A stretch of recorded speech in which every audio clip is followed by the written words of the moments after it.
Hello friends, LGR study के online class में आप सभी का स्वागत है। जैसा कि आप सभी जान रहे हैं कि इस वीडियो सीरीज में हम लोग इंटरमीडिएट बोर्ड एग्जाम के बेहतर तैयारी के लिए ज्योग्राफी यानी कि भूगोल के महत्वपूर्ण ऑब्जेक्टिव क्वेश्चन का तैयारी करते हैं। आपको बता दें कि आज यह इस वीडियो सीरीज का 3 नंबर वीडियो है। ज्योग्राफी के महत्वपूर्ण ऑब्जेक्टिव क्वेश्चन के लिए 2 वीडियो ऑलरेडी हम अपलोड कर चुके हैं। तो जो लोग अभी तक इस 2 वीडियो को नहीं देखे हैं तो इस चैनल के प्ले लिस्ट में जाकर के जरूर देख लीजिएगा। चलिए आज का वीडियो शुरू करते हैं। आपको बता दें कि पिछले क्लास में जो है हम 40 क्वेश्चन का डिस्कशन कर चुके हैं। तो आज आपका जो वीडियो है 41 नंबर से स्टार्ट होगा। जो लोग अभी तक वीडियो को लाइक नहीं किए वीडियो को लाइक कर दीजिए और ध्यान से क्वेश्चन को सीखने की कोशिश कीजिएगा। आज का जो दोस्तों यहाँ पर आपका फर्स्ट क्वेश्चन है, पूछ रही है कि किस पंचवर्षीय योजना की अवधि 2007 से 2012 है। क्वेश्चन है कि कौन सा जो पंचवर्षीय योजना कैमा नंबर 9वां नंबर की 10वीं की 11वीं की 12वीं जो पंचवर्षीय योजना है उसका जो टाइम पीरियड है वो आपका 2007 से 2012 है। तो 41 का जो यहाँ पर आपका सी ऑप्शन है सही होगा। डैट मीन्स 11वीं पंचवर्षीय योजना। 41 का सी ऑप्शन सही होगा। 11वीं पंचवर्षीय योजना का जो अवधि है वो 2007 से 2012 है। आप यह याद रखिएगा। और याद रखिएगा एक चीज़ यहाँ से और कि पंचवर्षीय योजना जो है भारत की राष्ट्रीय योजना है। अगर आपके एग्जाम में क्वेश्चन ये पूछ लिया जाए कि भारत की राष्ट्रीय योजना क्या है तो आप बताइएगा कि भारत की राष्ट्रीय योजना क्या है, पंचवर्षीय योजना है। ये आप याद रखेंगे, ठीक है। आगे बढ़ने से पहले आपको बता दें कि इंटरमीडिएट बोर्ड एग्जाम के बेहतर तैयारी के लिए अगर अभी तक आप हमारे मोबाइल ऐप को डाउनलोड नहीं किए हैं तो इस वीडियो के डिस्क्रिप्शन बॉक्स में हम मोबाइल ऐप का लिंक दे दिए हैं, वहां से जाकर के जरूर डाउनलोड कर लीजिएगा। क्योंकि वहां पर आपको इंटरमीडिएट बोर्ड एग्जाम के बेहतर तैयारी के लिए सभी सब्जेक्ट का चैप्टर वाइज महत्वपूर्ण objective question, subjective question, quick revision notes, class notes और मॉडल पेपर का PDF बिल्कुल फ्री में आपको मिल जाएगा। तो जो लोग अभी तक जो है मोबाइल ऐप डाउनलोड नहीं किए हैं तो इस वीडियो के डिस्क्रिप्शन में लिंक है, वहां से जाकर के जरूर डाउनलोड कर लीजिए। 42 नंबर क्वेश्चन के द्वारा आपसे पूछा जा रहा है, रावत भाटा परमाणु ऊर्जा संयंत्र किस राज्य में अवस्थित है। रावत भाटा परमाणु ऊर्जा संयंत्र जो है वो किस राज्य में अवस्थित है, डैट मीन्स किस राज्य में है। तो यहाँ जो आपका 42 का सही आंसर होगा वो सी होगा। यहाँ पर आप देख सकते हैं राजस्थान। कहाँ है तो राजस्थान, आप याद रखेंगे। नेक्स्ट यहाँ जो आपका 43 नंबर महत्वपूर्ण क्वेश्चन है, किस वर्ष विश्व की जनसंख्या 6 अरब हुई। पूरे विश्व का जनसंख्या जो है वो किस वर्ष 6 अरब हो गई, ये आपको बताना है। तो 43 का जो यहाँ पर आपका सही आंसर होगा वो डी होगा। 43 का डी ऑप्शन आपका सही होगा, 1999, ठीक है। याद रखिएगा कि जो जनसंख्या है वो कैसे पता चलता है तो जनगणना के बाद हमें पता चलता है, जनगणना करने के बाद, ठीक है। तो यह याद रखिएगा कि भारत में जो है जनगणना प्रत्येक 10 वर्ष पर होती है। भारत में जनगणना प्रत्येक कितने वर्ष पर होती है तो 10 वर्ष पर होती है। ये भी क्वेश्चन आपके एग्जाम में पूछा गया क्वेश्चन है कि जनगणना कितने वर्ष पर होती है। तो प्रत्येक 10 वर्ष पर जनगणना होती है, ये आप याद रखेंगे। हम बढ़ जाते हैं आगे। यहाँ जो आपका 44 नंबर क्वेश्चन है, पूछ रहे कि निम्नलिखित में कौन एक है ना रेशेदार फसल नहीं है। रेशेदार फसल कौन सा नहीं है। रेशेदार फसल उसको कहते हैं जिससे रेशा हमें मिलता है, ठीक है। जैसे आपका कपास है, कपास से रेशा मिलता है, ठीक है। मेस्टा भी कपास का ही एक कपास के जैसा ही एक पौधा होता है, आप याद रखिएगा, जिससे हमें क्या है रेशा मिलता है। और यहाँ जो आपका डी ऑप्शन है वो जूट है, ठीक है। तो जूट तो आप सभी जानते हैं फिक्स कि ये तो रेशादार जो है पौधा है ही। इससे जो है हमें क्या होता है तो जो आप समझ सकते हैं कि रस्सी या फिर उस टाइप का कोई भी चीज़ बनाने के काम आता है जो जूट है वो। और एक महत्वपूर्ण बात जूट से याद रखिएगा कि जूट जो है आपका, जूट को हम लोग गोल्डन रेशा के नाम से भी जानते हैं, गोल्डन रेशा, ठीक है। ये रेशा है और गोल्डन रेशा इसलिए कहते हैं क्योंकि सबसे फेमस रेशा इसका बनता है, ठीक है। तो 44 का आपका सही आंसर जो होगा वो बी होगा। सही आंसर क्या होगा, बी होगा। कॉफ़ी आप सभी जानते हैं यह रेशेदार फसल नहीं होती है। कौन चीज़ तो कॉफ़ी।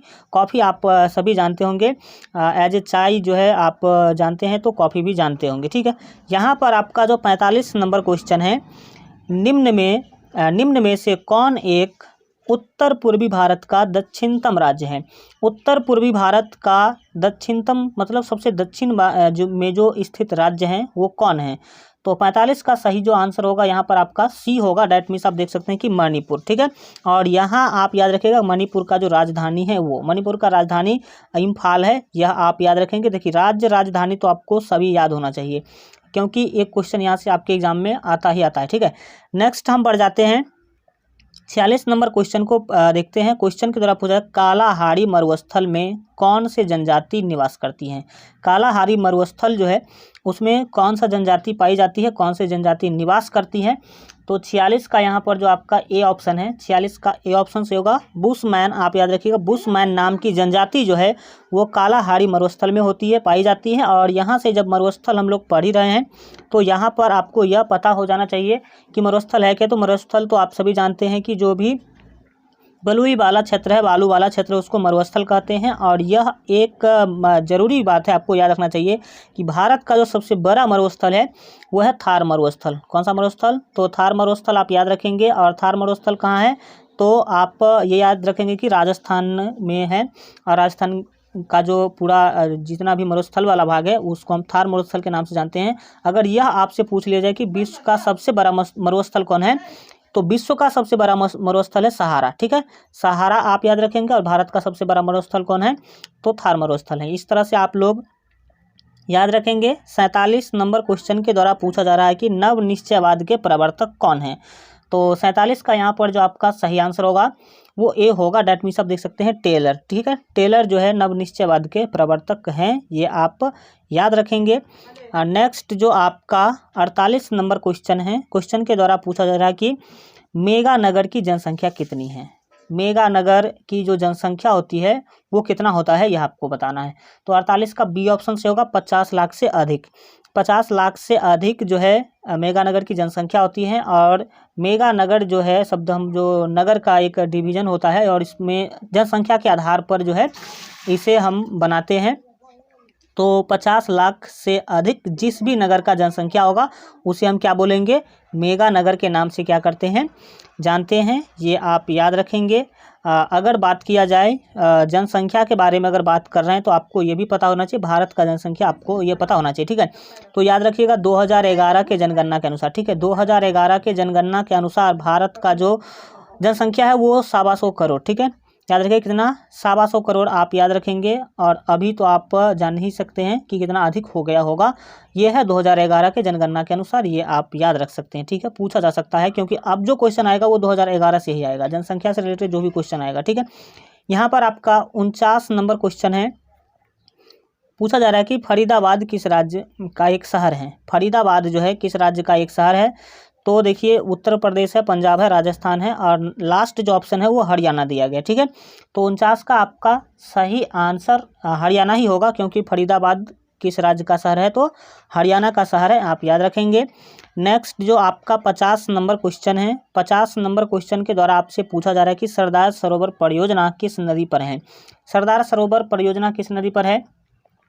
तो 50 का ए ऑप्शन आपका सही होगा, नर्मदा नदी पर सरदार सरोवर परियोजना है, यह आप याद रखेंगे।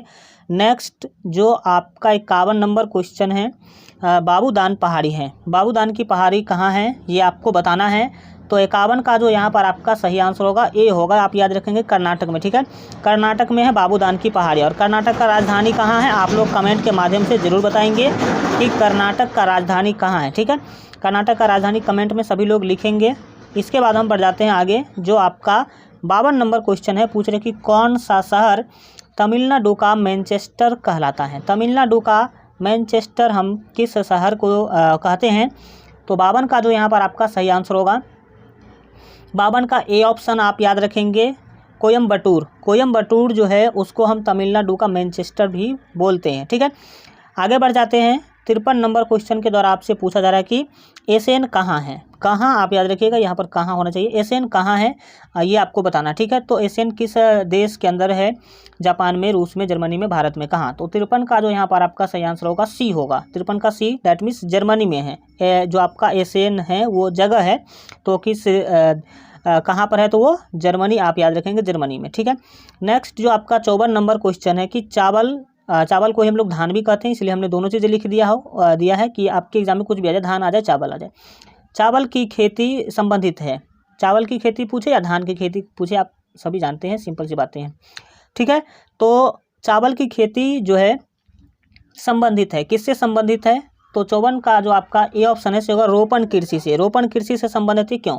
क्योंकि आपको बता दें कि रोपण कृषि जो चावल यानी कि धान का जो हम लोग फसल करते हैं वो बोते नहीं है, बीज बोते नहीं, उसका बीज क्या किया जाता है 1 बाय 1 करके रोपा जाता है। ठीक है, तो जो रोपा जाता है उसे हम रोपण कृषि कहते हैं, यह आप याद रखेंगे। नेक्स्ट जो आपका 55 नंबर क्वेश्चन है, 55 नंबर क्वेश्चन के द्वारा आपसे पूछा जा रहा है कि जल अभाव वाले क्षेत्र में किस प्रकार की बस्तियां पाई जाती हैं। वह क्षेत्र जहां पर जल का अभाव हो वहां पर प्रकीर्ण जो है बस्तियां पाई जाती हैं। प्रकीर्ण का मतलब है कि घना नहीं होती है, वहां पर बहुत ही क्या होगा मतलब आप कह सकते हैं कि वहां पर घना आबादी नहीं पाई जाती है। हट हट के जो है बहुत कम मकान, बहुत कम बस्तियां वहाँ पर आपको देखने को मिलती है। जैसे राजस्थान का कुछ क्षेत्र है, कुछ क्षेत्र का क्या राजस्थान का तो अधिकतर क्षेत्र वही है, थार मरुस्थल वाला जितना भी क्षेत्र है वहाँ पर आपको पानी नहीं है। पानी नहीं होने के कारण वहाँ पर बस्ती जो है वो गुच्छित नहीं है।